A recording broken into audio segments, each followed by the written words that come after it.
Salut, donc en fait je vais juste montrer la verrerie en physique-chimie parce qu'on apprend ça en fait au début de l'année en classe de 5e. Donc là je vais montrer la verrerie en chimie, d'accord? Parce que ça c'est assez utile. Donc je vais montrer. Donc là attention, ce sont les précautions. Là c'est autre chose, d'accord? Et là maintenant c'est la verrerie. Donc d'abord en fait ici il y a l'Erlenmeyer de 250 ml, donc c'est comme ça. Voilà, donc c'est 250 plus ou moins 5% parce qu'il y a une incertitude. Là, c'est un Erlenmeyer de 100 ml. On le voit là, c'est gradué. Ça, c'est un bécher. Donc, normalement, il faut tourner comme ça. D'accord. Là, c'est un autre bécher. Pareil. Bécher aussi.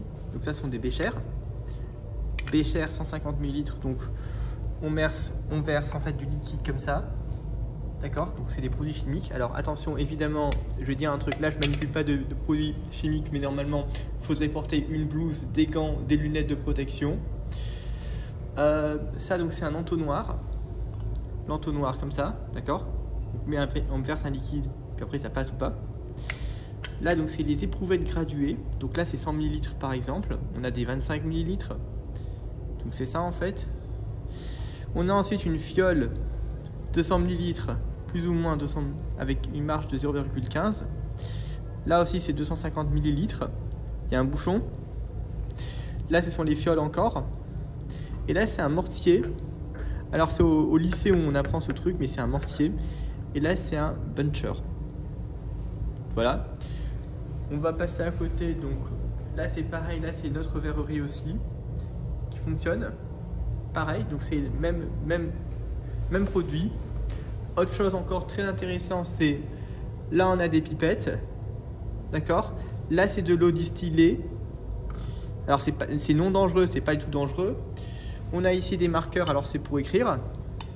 Très important, du papier ici. Alors c'est pour les expériences, d'accord. Et puis bon là c'est très intéressant, ça c'est le pH. L'indicateur de pH, alors par contre c'est programme 3e. Alors juste une petite remarque pour dire que dans l'anime japonais Peachy Pure, Lucie Nanami justement elle est en classe de 3e dans un collège au Japon, donc je pense qu'elle apprend forcément le pH, c'est-à-dire potentiel d'hydrogène en physique-chimie. Bon ça c'est juste une petite remarque, une parenthèse, d'accord. Donc c'est ça. Pareil pour Cure Dream, c'est-à-dire Nozomi Yumehara, d'accord. Bon, là, ce sont les autres trucs aussi en chimie qu'on peut voir. La nomenclature, la procédure sur le tri des déchets, donc c'est comme ça. Ok. Puis des flacons.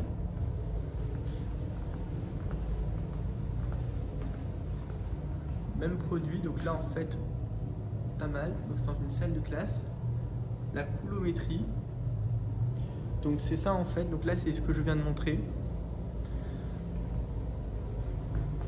Ah, très intéressant. Très intéressant, si là. Un produit chimique dans l'œil. Rincer l'œil immédiatement à l'eau pendant au moins 15 minutes. Donc là c'est toujours faire très attention. D'ailleurs on apprend ça en classe de 3e pour les pH, potentiel d'hydrogène. Lorsqu'on met un produit chimique dans l'œil, tout de suite il faut mettre l'œil sous l'eau. Il faut le rincer sous l'eau, c'est-à-dire ici, c'est-à-dire que en TP, il faut faire très attention.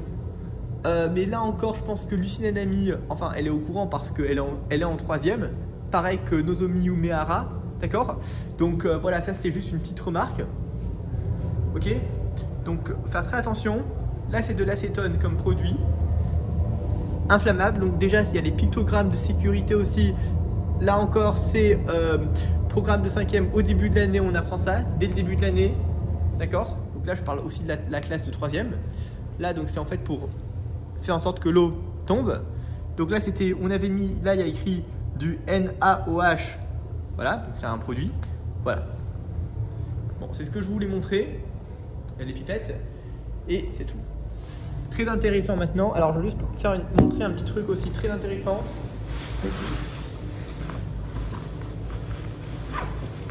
Je vais faire une petite remarque sur la lumière.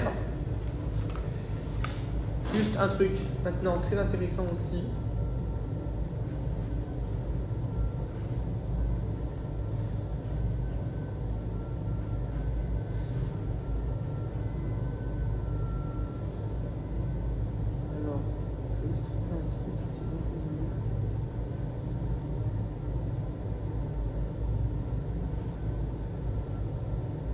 Ah, très intéressant. Là, en fait, c'est un iPad que je suis en train de tenir. D'accord? Là, c'est une source de lumière. C'est-à-dire qu'il y a de la lumière qui sort. C'est une source de lumière. Donc là, ça en est une. Là aussi, on voit une source de lumière qui sort de la fenêtre. Pourquoi? Parce que la fenêtre, c'est un milieu transparent, donc c'est propagation de la lumière, diffusion et propagation. Là, c'est une source de lumière. Une remarque aussi très intéressante. Attends, je vais faire l'expérience. Là, on va mettre l'iPad comme ça. D'accord? Donc là, il y a une vitre. D'accord? Il y a une vitre ici. Ah bah là, c'est notre salle de physique chimie. Là, ce qui se passe très intéressant, c'est que quand je suis ici, ben, on voit l'objet, on voit l'iPad, on voit l'écran, parce que là, c'est du verre, c'est un objet qui est transparent. Donc forcément, là, en fait, on voit l'objet, parce que la lumière traverse les milieux qui sont transparents. En revanche, maintenant... Attends, je vais juste le ric.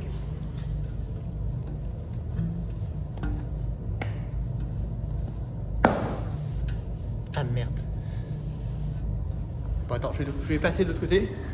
Maintenant, un autre truc très intéressant aussi, c'est que si par exemple, alors je vais refaire l'expérience, mais cette fois-ci je vais mettre ailleurs.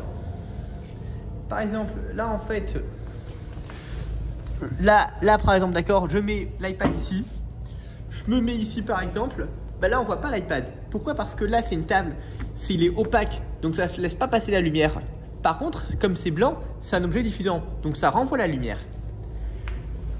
C'était un exemple qui sert. Maintenant, on va passer à côté. Donc là, c'est la salle de physique chimie qui est à côté. Ah ouais, très intéressant. Donc là, c'est les produits chimiques. Donc ça, c'est du chlorure de sodium, du NaCl ici, des Erlenmeyer, tableau périodique. Tiens, voilà, des Erlenmeyer encore. Là, il y en a. Ça sert. De l'eau distillée, donc là, c'est de l'éthanol par exemple. Donc on voit C2H5OH. Attention, c'est inflammable. Donc il faut faire très attention. Donc évidemment, il faut toujours porter un pantalon. Donc là, je suis en train de porter un pantalon. Donc il faut mettre un pantalon, c'est obligatoire. Lunettes de protection, une blouse, des gants. Bon, je l'ai dit tout à l'heure. Alors, là aussi, encore, donc là, c'est l'acide, l'organique, la base. Un autre truc très important aussi que je veux te montrer maintenant, c'est ça, risque et sécurité au laboratoire. Donc les pictogrammes de danger, mention de danger, protection au laboratoire. Donc c'est ça en fait. Donc là on voit quelque chose, donc on voit qu'il faut porter une blouse. Le port de la blouse est vivement recommandé pour toute manipulation en chimie. Voilà, il y a les lunettes de protection, la haute aspirante, les gants, les bottes et le masque. D'accord? Il y a aussi règles de stockage des produits chimiques. Puis après, il y a aussi la toxicité. Attention, c'est corrosif. Toxicité aiguë. Gaz sous pression. Voilà. Très important, tout ça. Là, c'est des gants qu'on peut porter. Donc, il y en a là. Des gants en vinyle. Ok. Maintenant, je vais vous montrer un autre truc, dernier truc. De l'eau distillée ici.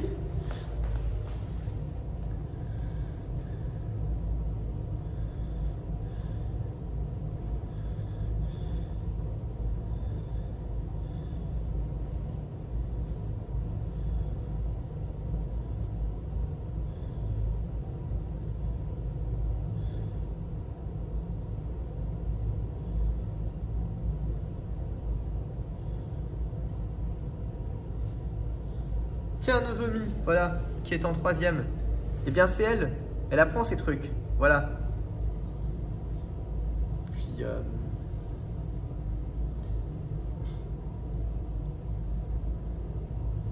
photo de Lucie qui est en 3e. Tiens, c'est elle, Lucie. Celle qui est habillée en rose, ben, elle est en classe de 3e. Donc, forcément, elle apprend ces trucs. Ben voilà, c'est ce que je voulais montrer.